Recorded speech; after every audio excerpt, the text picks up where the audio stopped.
Well, welcome. This is Brian Klontz with Charitable Solutions. Got my partner, Gary Sneerson, on the phone, too. We're going to give everybody a few minutes to get settled for the always titillating real estate with mortgaged property session. So everybody's, I know, excited about that. So it's about 11:56 Eastern Time. We'll get started right at noon or about 1 after. So just everybody continue to join, get settled in, and we'll start back up here in a few minutes.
Just another quick welcome to everybody. We've got about 3 minutes, I think, before we'll get started. I know we've got about 85 or 90 or so on the call today, so hopefully you can hear me and see the screen, always most important, and I'll be sharing my screen more directly here in a few minutes to go through the slide deck. So again, just welcome. I want to make sure everybody knows you're in the right place, and we'll get started here in a few minutes.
Well, welcome again. I think we will go ahead and get started. I know everybody's still continuing to join here, like you, at least the more recent ones. I usually come in right at the last minute, so I know we expect that next 3 or 4 minutes or so. So with that, I'm Brian Klontz, president of Charitable Solutions. Got my partner, Gary Sneerson, with us today. He will be taking us through the meat of the PowerPoint, really focusing on charitable solutions and creative solutions with mortgaged real estate, debt encumbered real estate. So we'll be talking obviously about that. What I'm going to go ahead and do is to share my screen. We'll pull up the piece here, slideshow, yes. And so hopefully everybody can both, again, hear me and see my screen. We will be taking some chat questions as we go through.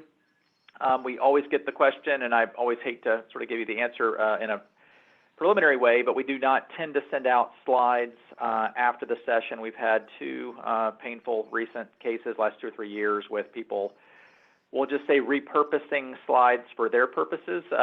So we do provide a full video. It's all free. All of our past webinars are on our CharitableSolutionsLLC.com website under the resources section. So we're very open. Obviously, this is free, provide as much as we can, but I sort of told my other team members that if somebody's going to, let's say, repurpose the slides for their uses, that at least it would cause them to actually watch this and to actually recreate the slides, and so at least make them take an extra step of nefariousness, if that's even a word. So we're going to be talking about creative charitable planning solutions with mortgage real estate. Again, I've got Gary on the line. Very quick introduction to Gary. He's been with us, I think, 6, maybe 7 years. I keep forgetting, so it's been a while. So 7. Gary was, how long has it been, Gary? Has it been 7 years now? So over 7 years, Brian. Yeah. That's right. So we'll say 7+. So been great to work with. And I'll mention on the next slide sort of the areas that he particularly leads. But he was with Harvard 14 years, 15 years or so, heading up their illiquid asset area, charitable estate settlement, sort of life income giving. So has seen a lot of different transactions, to be sure, and sort of continued much of that work with us as well. So with that, I will jump right in. So very brief propaganda on who we are, what we do. We've got a lot of clients that say, we know exactly what you do, and it's always one thing. I'm like, we do more than that thing. And that's okay if people don't use us for that. I get it. But I always hate when I hear later that they'd say, oh, I didn't know you do that. I wish I would have known that a year or two ago, which happens more often than not because I'm not a very good marketer. So trying to improve that. What I will do is sort of go right to left. First thing, I guess, and I'll maybe even start in the middle. So I've started the firm in 2003, and we created the firm to really do 2 things. One is to manage risk, to make gifts happen. And in doing that, the real core of what we do, the primary mission, is to make gifts happen that otherwise wouldn't.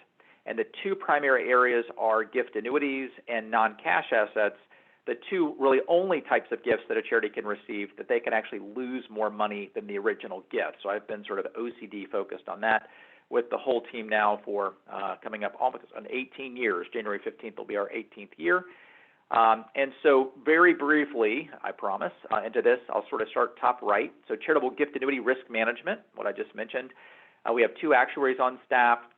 We do stress testing, actuarial stress testing, and risk audits of pools typically that are $10 million or more.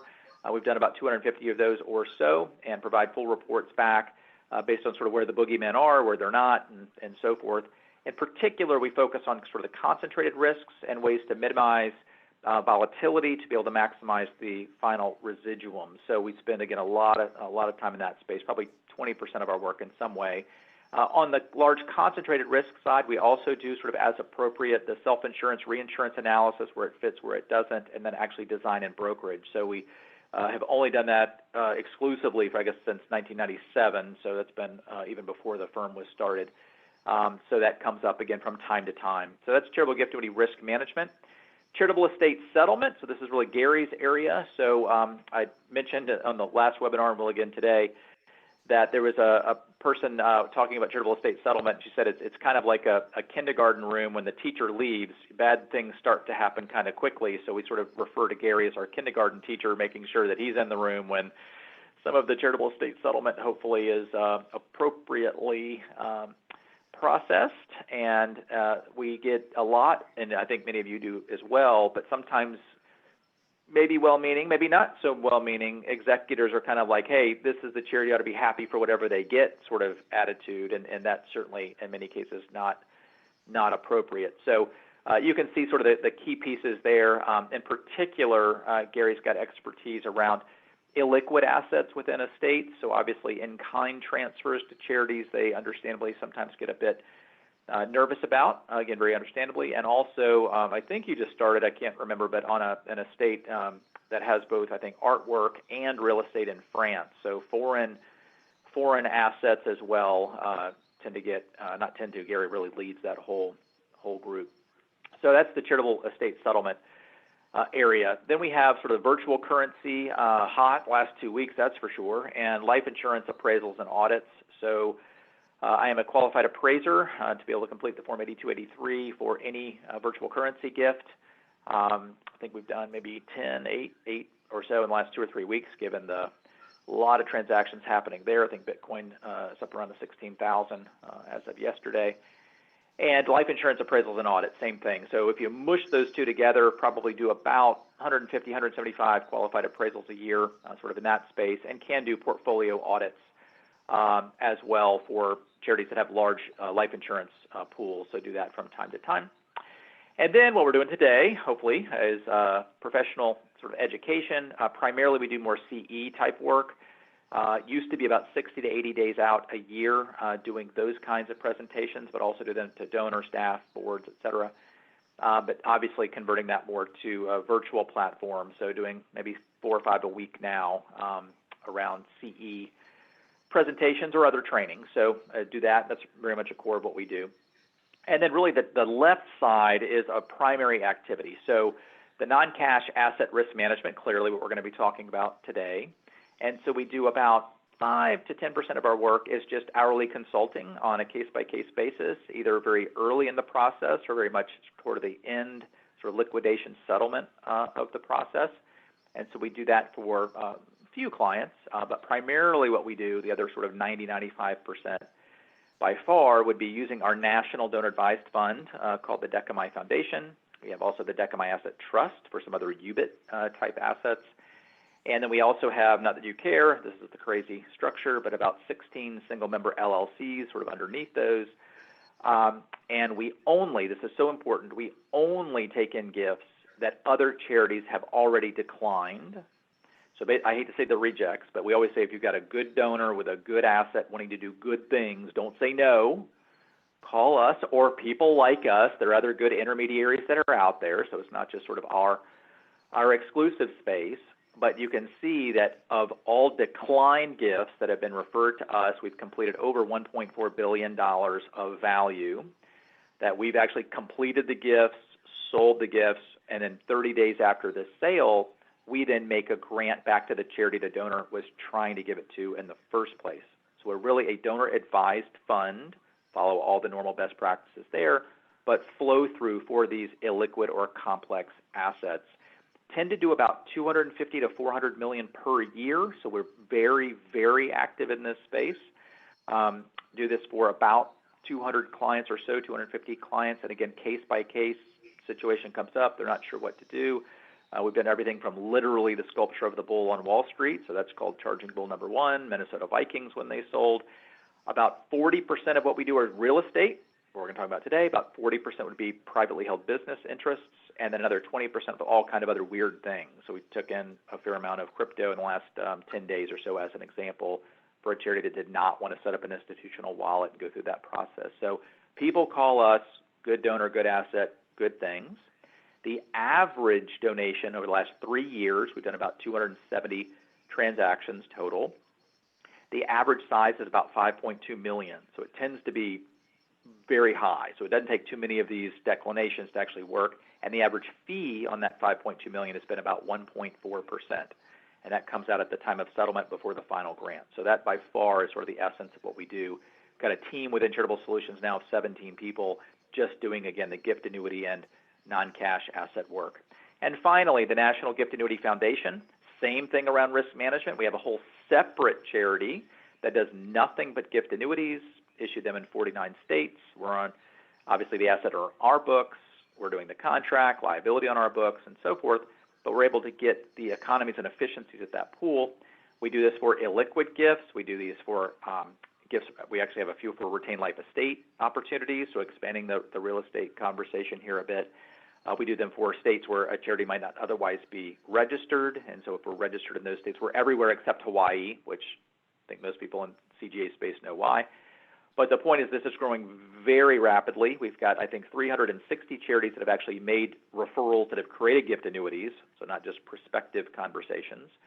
575 contracts, 38 million in assets, and that's growing at about a 10 to 15% a year clip. So we have a team of 3 people that do nothing but support charities around the CGA space as well, so they can sort of be in that business without taking the risk and so on. So that's it. Hopefully that's not too much.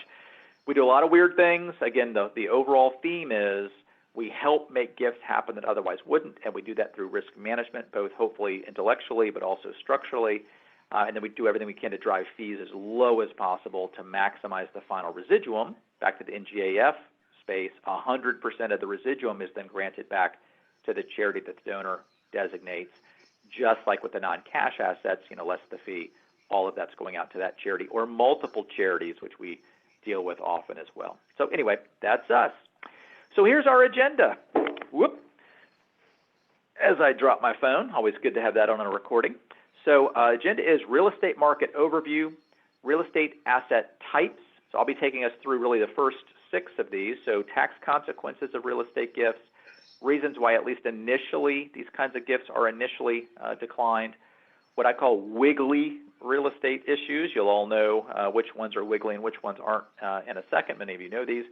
What I call the top 8 non-cash questions specific to real estate. So I'm going to move through those about 25, 30 minutes-ish, and then Gary will then take us through 3 solutions for real estate with debt, which very often, certainly for charities, they are not comfortable entertaining for many of the reasons that you know on the call. So that's our agenda, so I will just jump right in. Market overview. This is very important, I think, level setting, creating the context for real estate as an asset class.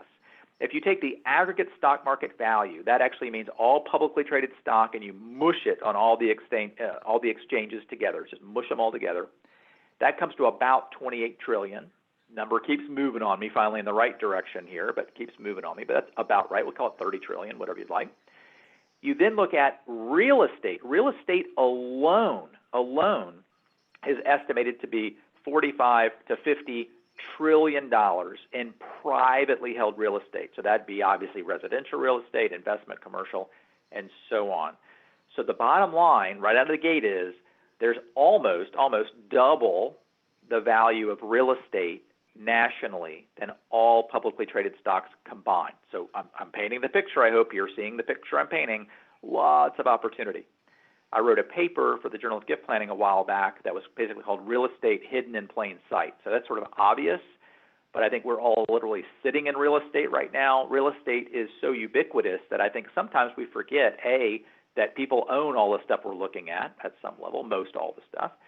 And 2, for many cases, this is very important relative to tax consequences, if it's commercial or investment real estate, that real estate is being depreciated over time. And what does it mean to depreciate something? It means you're lowering your adjusted tax or cost basis every single year until some point in the future that adjusted basis is 0. If you've got a 0 cost basis, long-term capital gain asset, that is the holy grail of charitable planning, as you all know. So by design, you're actually reducing your adjusted basis every year through that depreciation. So the point is they could be very optimal donations to give. $450 billion last year, estimates are real estate's about 3%, 2 to 3%, tends to sort of bounce between that range. On some level, you might be thinking 3%. 3% is a dinky amount as a percentage. Let's convert that. The nominal number, multiplying 3% times the 450 billion, that's about 13 to 15 billion dollars in 1 year going to charity. And what you may be very, very surprised to learn is those charities that are focusing on real estate are growing by far faster than any other charity who's focusing on cash. So I think and hope and would strongly suggest you do a Google, not right now, after this webinar, for Dr. Russell James, Cash is Not King.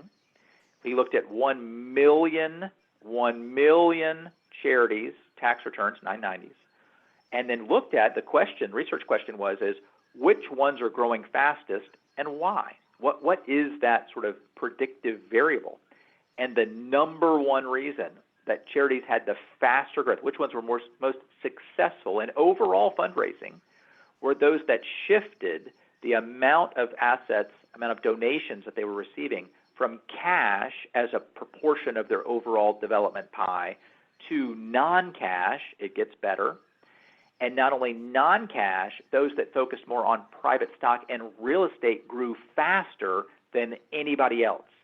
Looked at this over a 5-year period, that's 5 million returns.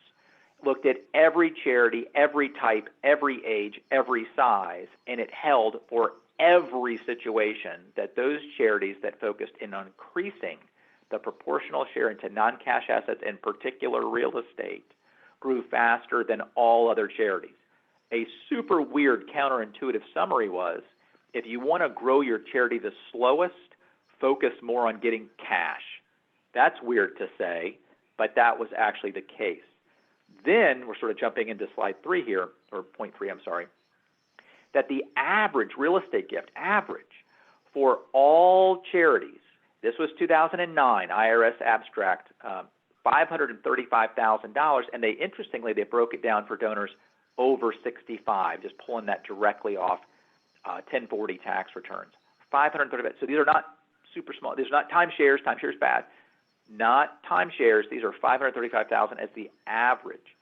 We then, after Dr. James' incredible sort of seminal article in this and research in this non-cash space, from our perch, I was curious to say, I know that charities that are focused in this are raising a ton of money, exponential growth in the space, but the ones that I'm seeing doing that are a super dinky portion of charities overall.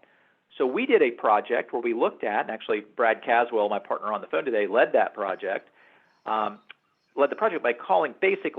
contacting and looking at the tax returns for the top 211 charities. So they're Philanthropy 400.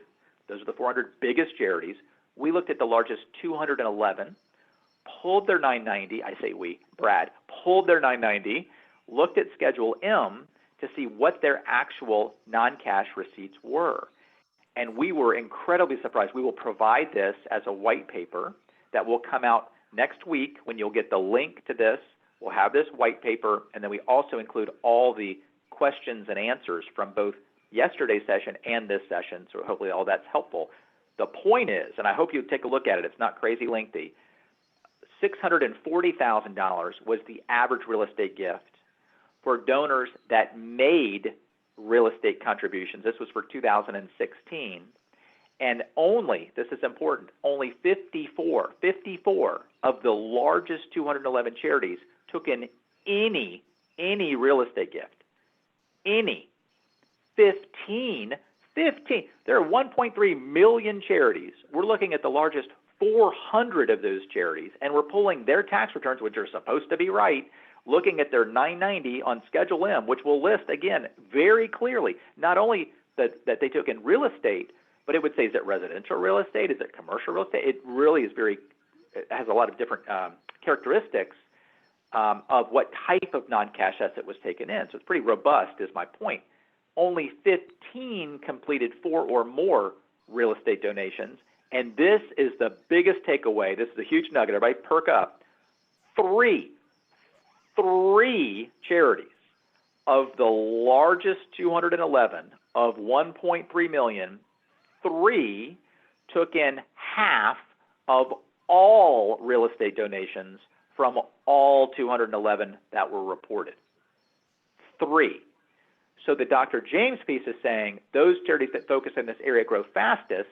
Then we said, well, which ones are they? And we actually list those 3 on the white paper. You'll see all the names. Nature Conservancy, number 1. Interestingly, we are number 2. Didn't make that up. So you'll see the names right there.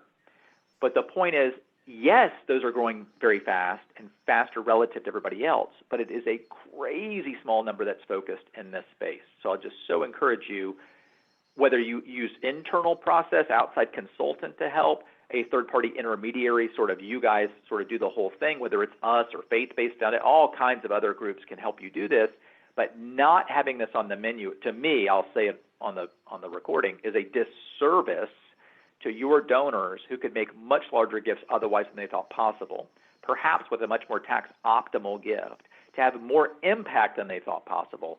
This needs to be on the menu for more than just basically 15 charities nationally that are focused in this. But that's insanity to me. Ugh, there you go. So when I talk about donors and their assets, what am I talking about there? I love this chart. It's so colorful. Everybody likes the colors. I will get my little pointer here.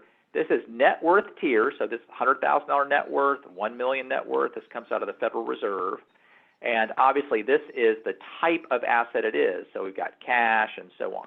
First thing you want to look at is cash gets smaller, smaller, smaller, smaller. Where do 92% of the gifts in this entire country come from? Cash. That makes perfect sense. That's a joke. That's horrible. Makes no sense. Everybody focuses on the green.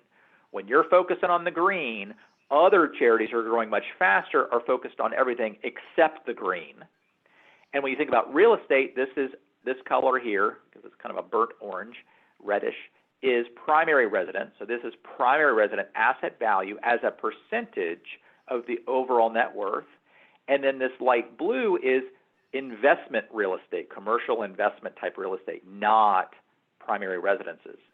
So I really want to sort of have you focus on at the $1 million tier, you sort of mush this red and you mush this light blue. That's pretty chunky as it relates to the overall asset. And then in particular around cash, look how small the green piece is. And going up to the $10 million tier. So I think that $1 million to $10 million or so tends to be sort of the major gift, planned gift segment. And you can see here too, my pointer back again, light blue and red, so a large portion. So the fact is your donors, your clients, own more of this than anything else, especially at that $1 to $10 million mark. And many of those who are charitably inclined never think, because charities don't bring it up, that they can receive these types of gifts. So what types are we talking about? I'll do this very briefly, but I just want to sort of expand your thinking beyond just, oh, I know what real estate is. You may or may not. So residential and commercial, most people know that. What we're going to talk about today, what Gary's going to talk about is the encumbered versus unencumbered, so debt, no debt. And when we talk about that, by the way, we're really talking about real estate with debt, maybe less than that 30, 35% or so. So if this is about, hey, I've got a great donor and they've got 98% debt, we love you, but Gary does not have magical pixie dust to make all that debt go away. So usually this sort of 30, 40%-ish. Most of what we've been seeing is that sort of 10 to 20% able to sort of work through that with some of the solutions that Gary's going to go through. Domestic or foreign, we've been getting a strange number of foreign property requests and completed. So we actually worked on a case, can't make this up, $2.1 million farm in Afghanistan, can't make that up. We literally own, what is it, Gary? It's at like 180 acres in Uganda right now. It's something like that, 160 acres. If anybody wants to do a deal in Uganda, it's for sale, so we can make the deal right here today. We can get you a good deal on a Ugandan ranch for a university that we took in. Ryan Raffin, who's also my partner on the call, actually probably answering some of the chat questions, so feel free to keep adding that. But I think we were introduced to a St. Lucia property maybe a month ago. We've taken property in Canada. We have a large portion of property in Belize and Costa Rica. What's the point? The point is it's just not domestic real estate that people own. People own foreign real estate as well. We took in a Hong Kong property last year and so on. So domestic and foreign. Raw land or improved, you sort of know how that is, different management, different risks, et cetera. Now we're talking about, obviously, in essence, it's real estate, but really it's a subsurface, potentially, subsurface mineral rights, so oil and gas, obviously. Yesterday I had a call for 45 minutes talking about, I'm not making this up, a $50 million donation of granite. So donor has real estate, wants to potentially keep surface rights, not sure how you do that with granite because you have to, mine all the granite. But the point is that donor reached out to a charity and like, we don't even know where to start with this. So then we had this emergency call yesterday afternoon. These are the kinds of things people own. We've done timber deeds, other kinds of things as well. Is it an outright gift? So we're talking about real estate, outright or in an entity. So it might be owned as let's make up a domestic improved property that is a quadruplex. Okay, but it might be actually owned by a C Corp, S Corp, LLC, LP. So now you've got real estate, but really the assets that are being donated is at the private business entity level, even though the underlying asset, again, is real estate. And then retained life estate. So I think we were even talking about that before anybody joined the call, was another donor potentially doing a retained life estate and getting the deduction now, but obviously retaining the right to live in that property. So we actually do a fair amount of those. Many charities are not comfortable doing them for some good reasons, frankly. And we also do some, if all of the stars align, where we can do a gift annuity for a retained life estate as well. So those are the various types. Tax consequences, again, I'll move through this fairly quickly. Long-term capital gain asset, full fair market value deduction based on a qualified appraiser completing a qualified appraisal when the charity owns it, assuming no debt, no other sort of issues going on, no capital gains tax when sold. So for so many donors, it's interesting to me where they'd say, I understand how giving appreciated Amazon stock works, and I would say if you understand that, you understand how real estate works. They're both long-term capital gain assets. Now, are they more complicated? Yes. You have the appraisal piece around the valuation, some of this, but from a asset class standpoint, if you sold the real estate, all the gain is long-term capital gain. If you sold Amazon stock, same thing.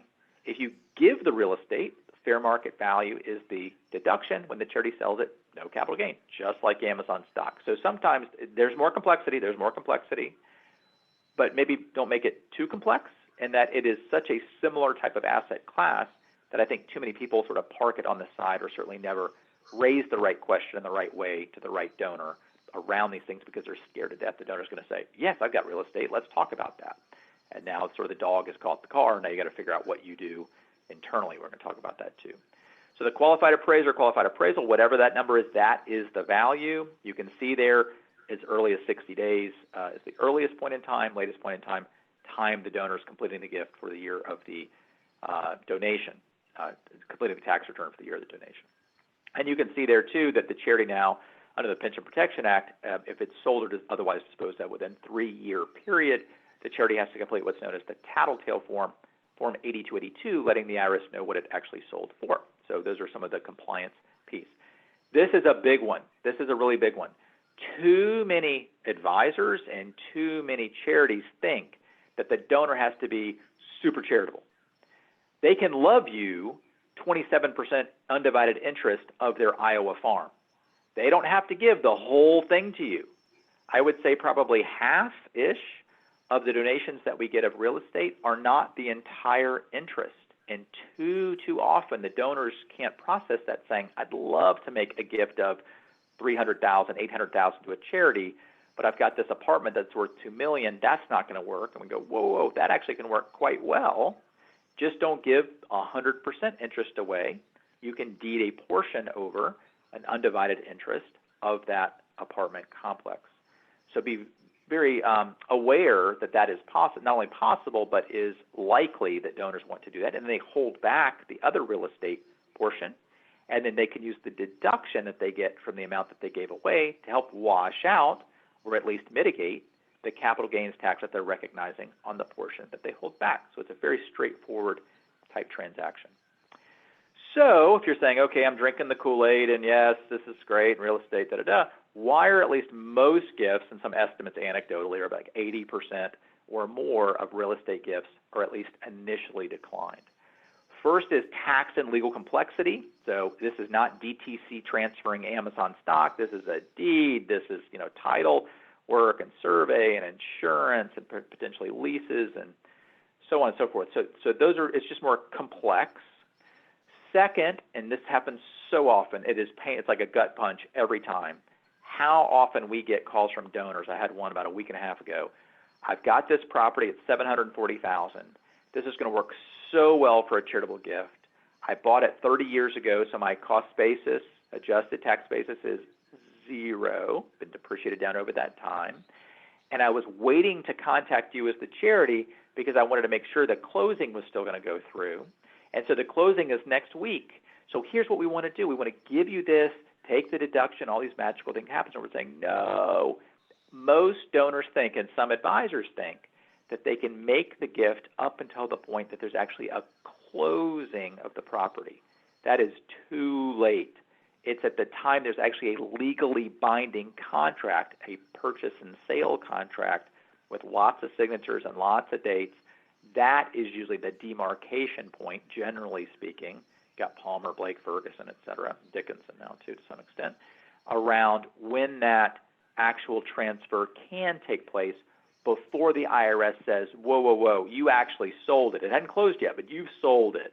And the charity now has to, basically is compelled, to execute as the seller under terms you negotiated as the donor, and therefore they don't have full dominion and control of the gift, and they're forced to sell it under those terms.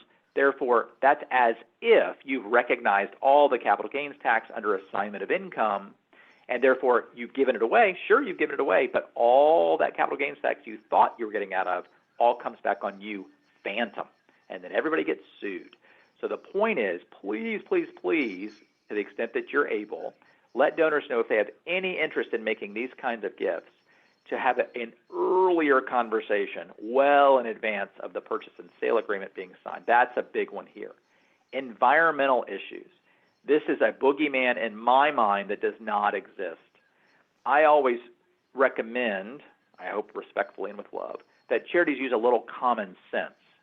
So if you drive out to a farm, and I always say there's big blue neoprene plastic tanks are everywhere, and stuff's dripping out of those tanks, and dead animals are piled up, and they're rainbow, and rainbows in the soil. You're like, oh, it's like all kinds of good stuff in those blue tanks. There's never good stuff in those blue tanks. It's always chemicals, always bad stuff happens. It's glowing at nighttime, all that kind of stuff. You can respectfully say, nah, we're going to pass. You don't have to go through 57 gift acceptance committee meetings to end up in that same place.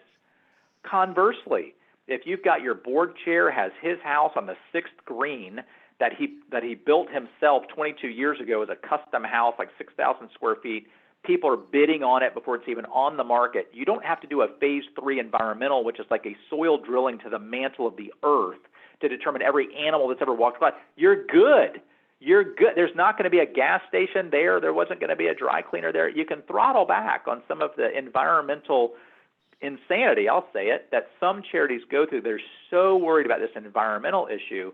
In most cases, you know right out of the gate what's going on. And there are a number of ways to be able to mitigate almost whatever the environmental issue is, believe it or not, either structurally or through some other sorts of basically risk shifting, whether it's part of the contract and notification, other kinds of things, generally speaking. So environmental issues, everybody freaks out immediately, and they think bad things are going to happen.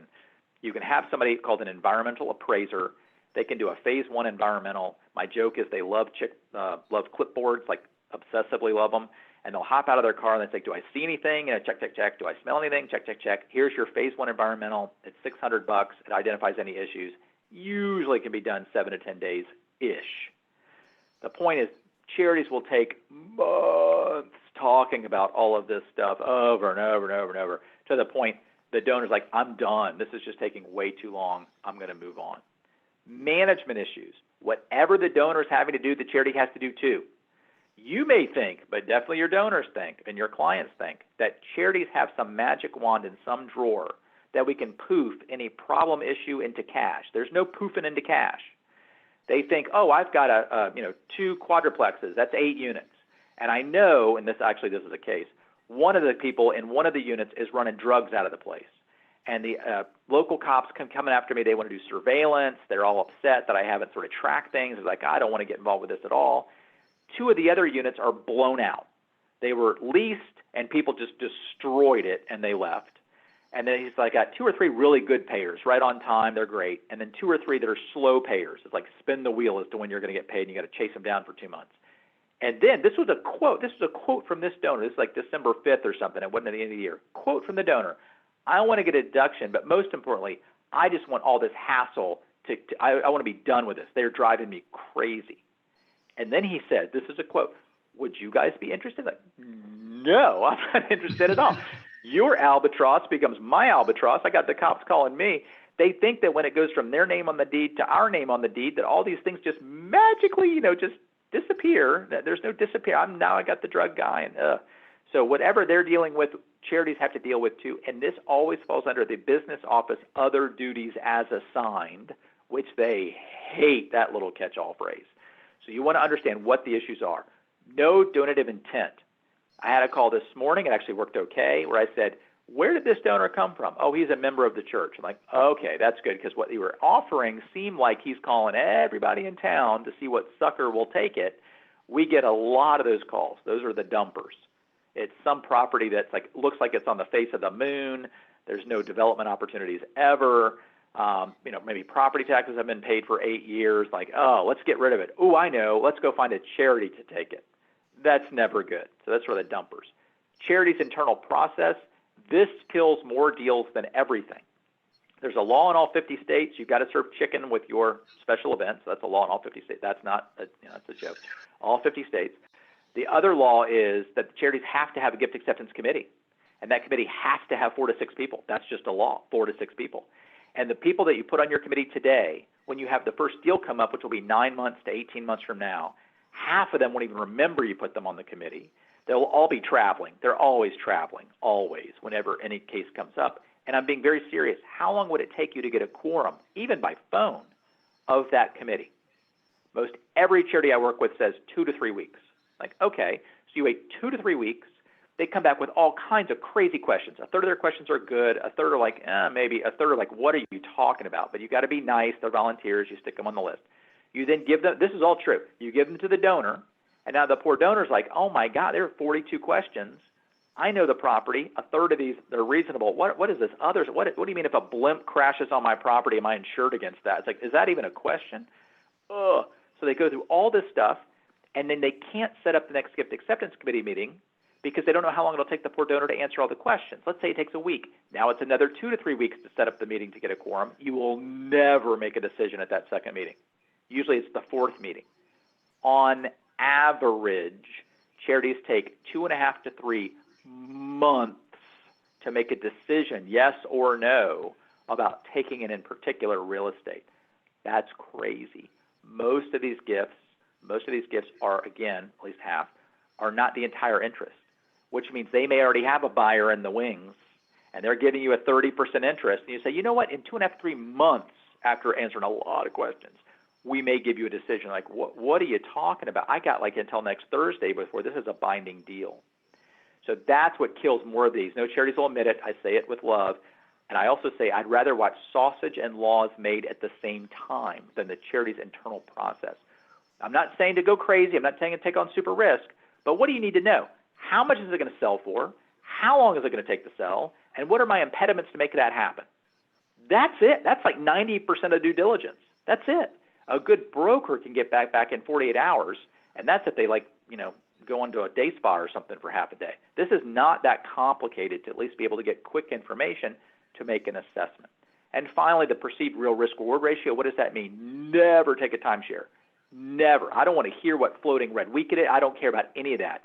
You'll spend 30 hours a week for the next 6 months of your life, and you will always get $487.16 at the end of that little gauntlet. And that's if you're lucky enough to sell it. Never take a timeshare. Never take a cemetery plot. Never, ever take a cemetery plot. My horrible joke, Gary, is going to disavow himself completely, as I would, to disclaim all of this. This is not Gary's thinking. This is mine out of my weird head. And that is, most charities are not giving their staff raises or bonuses these days. And then so you take the person who's the oldest on staff, because if you use math, it's a little less creepy. On a time value of money basis, she's going to pass away before everybody else. So you can say, Ruth, incredible job this year. You've exceeded all of your performance standards. Before you leave brokenhearted, we're going to bonus you eternal rest and peace under the big oak tree. You just bonus out the cemetery plot. Job well done, Ruth. Excellent job. You 1099 it. You think that's a joke? That is the only way you're ever getting it off your balance sheet. You will never be able to sell that thing. So is the juice worth the squeeze for these kinds of gifts? So in many cases, they aren't. Next, wiggly real estate issues. So one, we're not going to go through these in great detail. Accelerated depreciation recapture, so just something to be aware of, sort of as an issue identification. Straight line depreciation, all good. Accelerated, there can be some ordinary income recapture, which just simply reduces the deduction dollar for dollar for the amount of that recapture, that delta. In some cases, we get people that say, here, I'd like to give you the house. Oh, and good news, you're going to get all the furniture too. The house is real property. The furniture is tangible personal property. Now you're in the related use. You got all kinds of other issues, so you want to be a little careful It seems like it's still the house, but it's not actually affixed to the earth. And if it's not affixed to the earth, it's not real property. So you got to be a little careful there. Environmental issues, already talked about that. Post-gift sale and use. So after the gift is made, then there's the sale potentially, and then now it's use or other restrictions of the property. I want to give you this property, but I never want it to be developed, and I don't want to do a conservation easement. So we're just going to do a little side deal where that's never going to be developed. It's like, well, that's probably not something that we can sort of do in perpetuity other than doing some kind of direct easement as an example. Or my family's always come here, and it's our summer spot, and we're going to keep coming here. So for the month of June, we're going to continue doing this. But otherwise, you guys will just sort of look the other way when we bring our campers out there. It's like, so you got to be very careful about any kind of, when the donation is made, if that's a completed gift, any kind of material restrictions that the donors or strings that the donor otherwise, or family members, disqualified persons, related parties would otherwise continue to have. Then you got seller financed installment notes. So that'd be obviously if you sell the real estate and you take back a note, sort of what does that mean? Now the charity's in a situation where they're actually managing and servicing a note. Notes always work great, I say, until they don't. And so if people are paying on time, great. People don't pay on time, that's a real problem. And now in many cases, the charities, in my view, have a fiduciary responsibility to foreclose under the note. Foreclosure is a lawsuit. An eviction is a lawsuit. So if you're in the real estate space, we tend to have, I think on average, about 2 to 4 lawsuits going on all the time. That's just the nature of this space. We had an issue where we had landlocked property in Houston that we finally got out of earlier this year. I think we've got 2 or 3 evictions going on right now, potentially sort of foreclosure under note that otherwise is not being paid. That's just the nature of this space. So the charity has to be able to understand that if these things come up. Bargain sale issues, which we're going to talk about, that can be a direct bargain sale. $1 million property, I'm giving you $100,000 for that, and then they're taking the deduction for the difference. Or what Gary's going to go through is maybe there's a $100,000 mortgage, and they make the donation of the $1 million mortgage, and now the charity, in essence, is taking on that obligation in that sort of simplest sense, and therefore that's a deemed sale for the amount of the underlying debt. So you have to go through the bargain sale formula as well. And then debt financed income, so to the extent it does have debt, does that create unrelated business taxable income? Is it under an exception under the old and cold, the 5 and 5 rule? They've owned the property for 5 years or more, and the debt has been on the property for 5 years or more, so there can be some exceptions there. So all these are sort of very specific to real estate itself. And then finally, my last slide here is, just very quickly, the 8 questions that we sort of ask as we go through. What is it? What's the value? Who owns it? They always say, I own it. And you're like, okay, so it's your name on the deed, right? Well, my name and my wife's name. Oh, that's jointly owned. So it's just your name and your wife's name. Oh, yeah, but it's in trust. It's like, I'm going to go crazy. So you want to be very careful about who the legal owner is of whatever asset, but in particular real estate. Is it the full interest or not? Does it have debt, which we're going to talk about right now? Is it a major gift outright, or are we trying to do something for a CRT, which Gary will go through, or CGA, or is this more of an estate gift? Are there any tax implications if we actually make the transfer? So even with DECMI, there are certain things that happen. I think, and Gary, correct me, I think like Wisconsin, it does not have an exemption for property tax transfer based on some value, so the whole state is that way. That's you're like, correct. okay, well, maybe that's just the one state, but then you got Philadelphia. I think Philadelphia is like a local group that basically takes the local jurisdiction that takes the same position. So there could be different types of transfer tax that you may not be aware of on implications at the time of donation. And this is the big one, looking at the prearranged sale issue. Are there potential buyer in the wings? What's the offer sort of status? And, oh, everything's great. You just have to show up at the closing table on Wednesday. It's like, no. Versus the charity owning whatever proportion of the property that the donor wishes before the purchase and sale, and then the charity's signing off for their specific ownership there. And then what is the likely holding period and management issues? We just sold a property I think earlier this year, that we had owned since 2007, and the donor was convinced it was going to be a 3-week hold, convinced, and he got a good fee negotiation, which is stupid. I did it, and we'll never do that again. But the point is that it was going to be a 3-week hold, and we held it for 13 years. So sometimes what you think is going to be the case very often is not. So with that, I will now hand it over to my partner, Gary Sneerson, and we'll sort of walk us through the real estate debt solutions and then go through a couple examples and case studies there. So, Gary? Thank you, Brian. Great job as usual. The boss always does a great job. He's a great speaker. There's no question about it. So let's talk about some of the normal approaches that we use to handle real estate with debt. Well, obviously we'd love if we get every piece of real estate without debt on it, that's the best. But often we get some debt on the property. So we often say to the donor, can you pay it off? Okay. Can you take a margin loan against your securities? Can you get a personal bridge loan and pay off the debt? And if the debt is not huge, and because sometimes paying off huge debts all at once and then making the donation comes in conflict with some technical IRS requirements, but assuming that the debt is not large in terms of the total value of the property, that's one way. That's the one very normal way of taking care of getting rid of the debt. Right. Another normal approach, if the donor is a real estate person and has more than one or two pieces or three pieces of property, if they have that type of property holdings, then maybe he can, for the property that the donor wants to give to the charity, he can move the debt that's on the one property he wants to give to another property that he owns, and can justify the payment of the additional mortgage obligation based upon the income and expenses of that other property. Or maybe you can move it to two properties.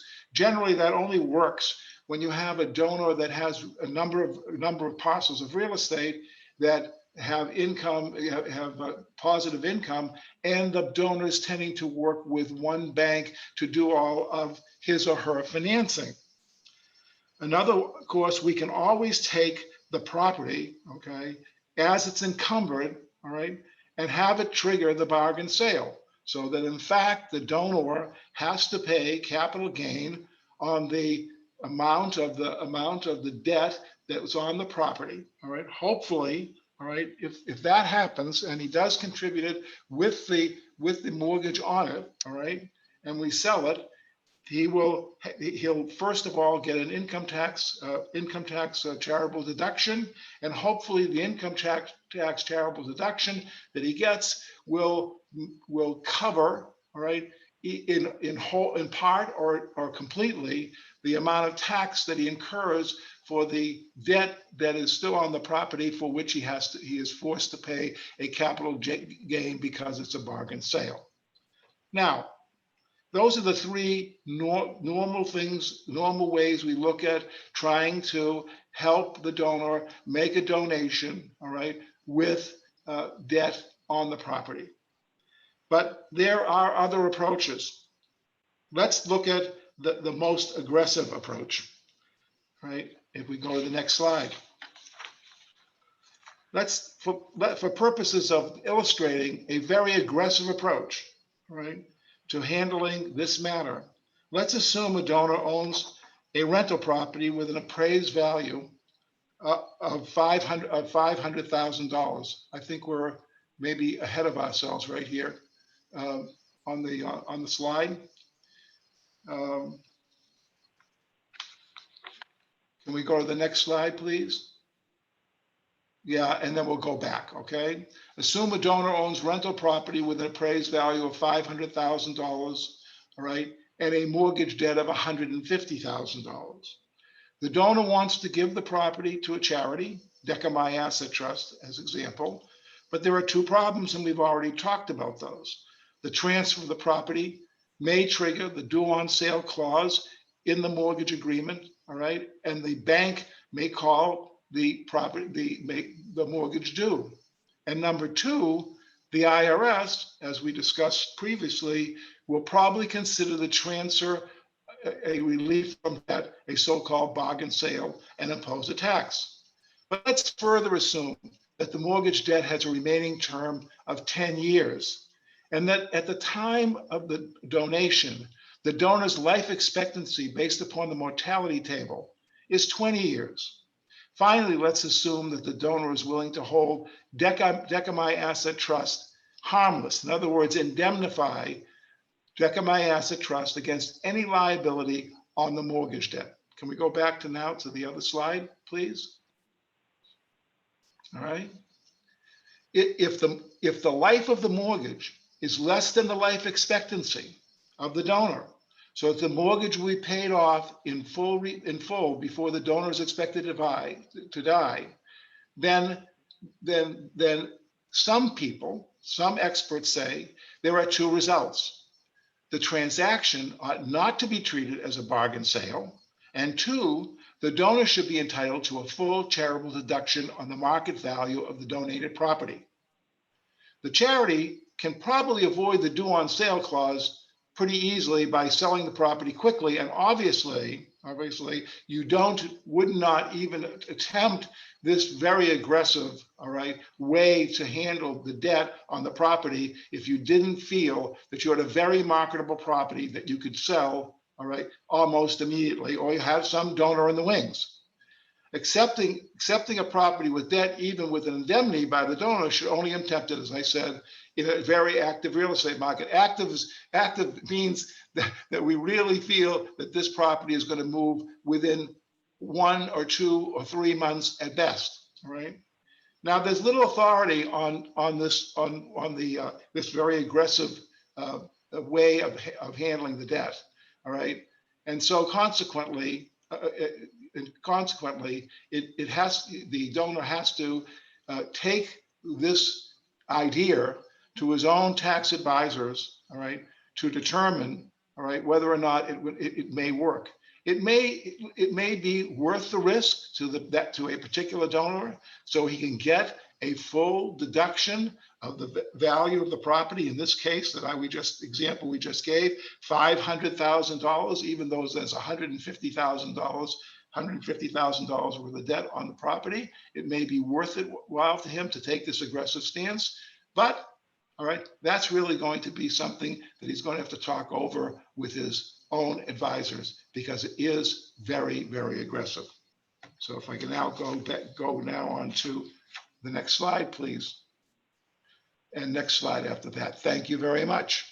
There's another way of handling debt on a property, all right?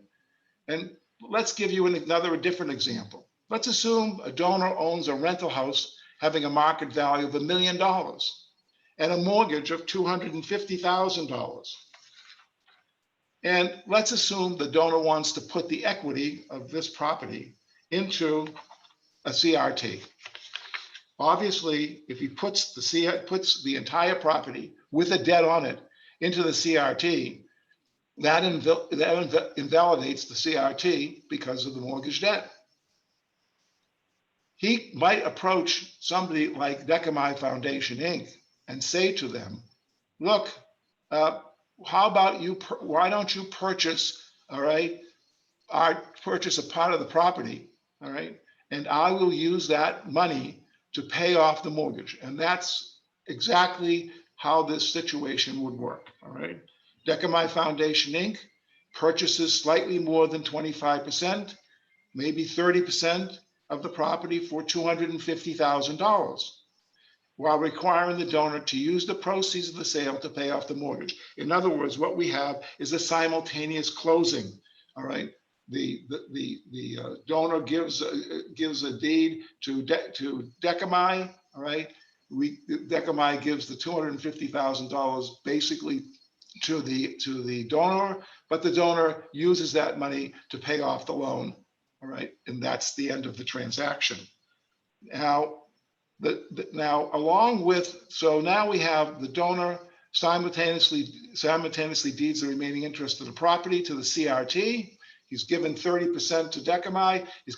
He now deeds from himself to himself as trustee, all right, of the newly formed CRT, all right, the remaining 70% of the property, all right, and then next slide, please. Then he, as trustee of the CRT, and Decami jointly market the property for sale. So let me interject right here.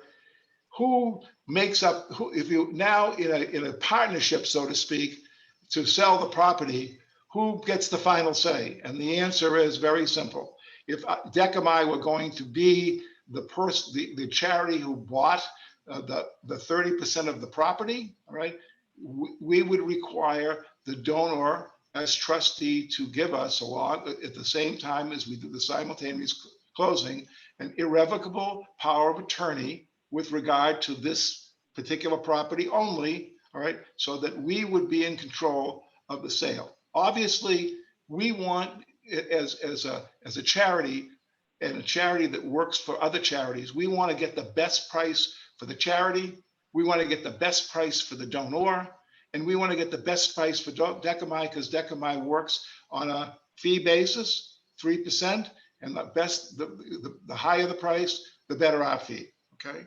So now we go ahead to market the property, and we have three potential outcomes. The first outcome is the net proceeds of the sale, all right, is exactly equal to the $1 million appraised value of the property. That is, the net proceeds are exactly equal $1 million. May sell for slightly more because you have sale of expenses, but basically you have $1 million of net proceeds. 70% of the money flows to the CRT,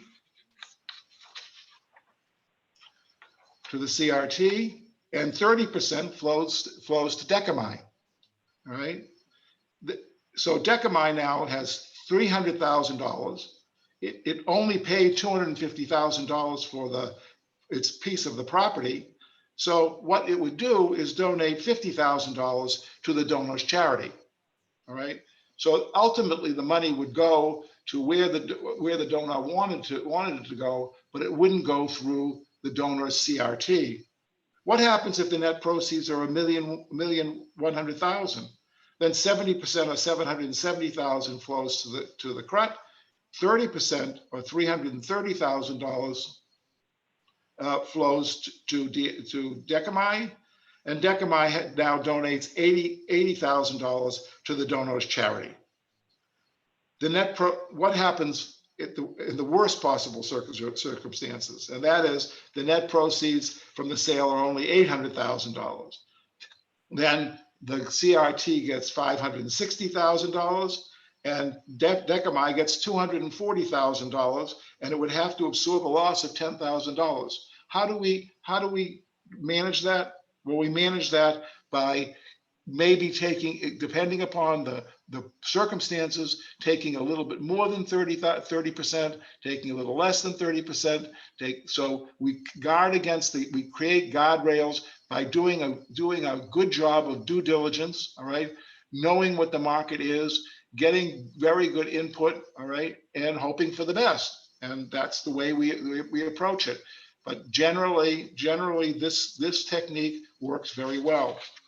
Finally, instead of funding a CRT with the net proceeds, the donor's equity interest in the property could be exchanged for the proceeds of a CGA. All right. The example for a CGA is exactly the same, all right, as it is for the CRT. All right. But I should note, all right, that the CRT, all right, some people have written, or at least one person has written, that the CGA that we use, which adjusts the principal based upon the sales proceeds, is against the appraisal value, okay, has some problems, all right. We've been using it successfully for the past almost 3 years now, but needless to say, with any procedure that we use that has any downside risks with regard to taxes or anything else, we always tell the donor that they have to consult with their own tax advisors, all right, so that they feel confident that the way we're proceeding is valid for them, and that they are not taking risks over and above what would be considered to be reasonable risks. So with that, I turn it back to Brian. Well, thank you, Gary, very much. So I want to just let everybody know I appreciate your attending this session today. As I mentioned, this recording will be sent out next week. We will not be doing slides, just the free recording. We'll have a link to the library section of our website that includes all past webinars too. But Gary, I appreciate this. I think the big takeaway for today, the super close, most of your donors own more in real estate than any other asset. Certainly, if the real estate has no debt, there are a number of things, still some challenges, but a number of things that can be done. One thing that I did mention on the last call that I will today, there was a IRS statistic that said for 65 and over, people 65 and over, 83% the real estate that they owned had no debt. So for people, so basically seniors, the real estate they own very likely, 80% plus, have no debt at all. So I think that's maybe an important thing to consider. Even if it does have debt, and then Gary did a great job walking through, you can still just make the gift if the debt is relatively low relative to the overall fair market value. Just do a bargain sale.